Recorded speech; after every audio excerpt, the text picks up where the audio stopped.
Breaking news coming in. Nepal Prime Minister Sushila Karki has taken charge officially. Remember, she was elected as the interim Prime Minister of Nepal. Sushila Karki is also the former Chief Justice of the nation. Sushila Karki, of course, having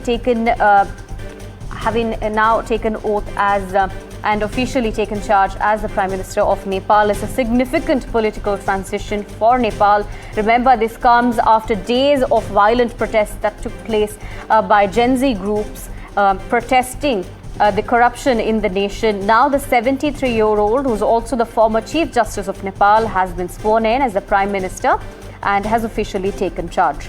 Now remember, the protesters had in fact said that the protests, or the Gen Z protests as they're being dubbed, was due to frustration with the political stagnation, with corruption, with economic inequality, and which was fueled more by the social media ban that took place the day that the protests had escalated. My colleague Aditya joins us with more details. Aditya, take us to the latest. We are getting in visuals of Sushila Karki taking charge as Nepal's Prime Minister. Well, that's right, Aarti. These are latest visuals coming on your screen from Kathmandu, Nepal, where Prime Minister Sushila Karki, the first female Prime Minister of Nepal, is officially taking charge. You remember, the day before yesterday at around 9:45 p.m., she had taken oath at the Sheetal Niwas, which is the Rashtrapati Bhavan of Kathmandu, and this comes in an unprecedented manner.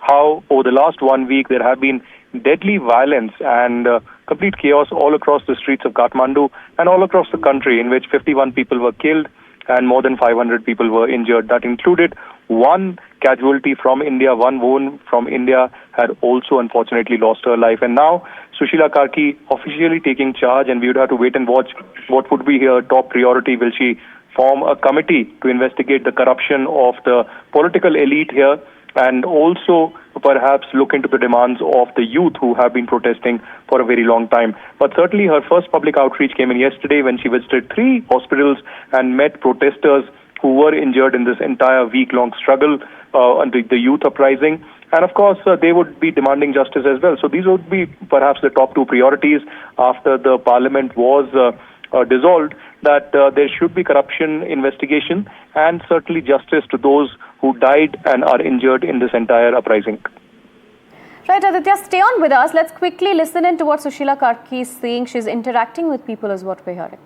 आज प्रधानमन्त्री तथा मन्त्री परिषद कार्यालयमा हामी सबैको तर्फबाट हार्दिक स्वागत र सफलताको शुभकामना व्यक्त गर्न चाहन्छु। सम्माननीय प्रधानमन्त्रीज्यू, यही भाद्र 23 र 24 गतेको प्रदर्शनमा मृत्यु हुने व्यक्तिहरूप्रति हार्दिक भावपूर्ण श्रद्धाञ्जली व्यक्त गर्नको लागि म सम्पूर्ण महानुभावहरूलाई 1 मिनेट मौन धारण गर्नको लागि म हार्दिक निवेदन गर्न चाहन्छु।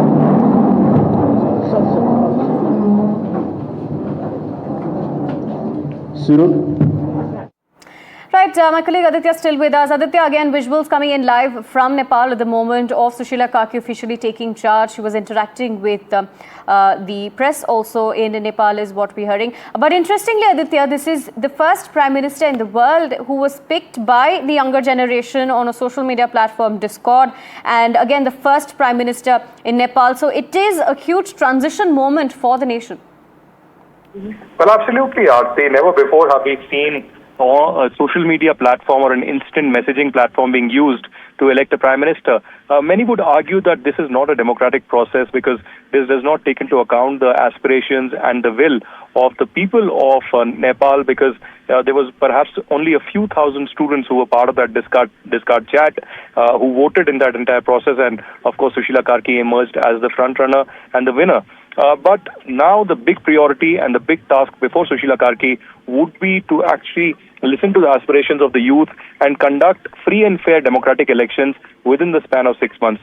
Remember, it has been said that on 5th March 2026, there would be elections that would be held in Nepal. Will that be a reality? Because we have an example of Bangladesh, where it's been more than a year, but no elections have been held. Only a temporary interim by Muhammad Yunus continues in Bangladesh.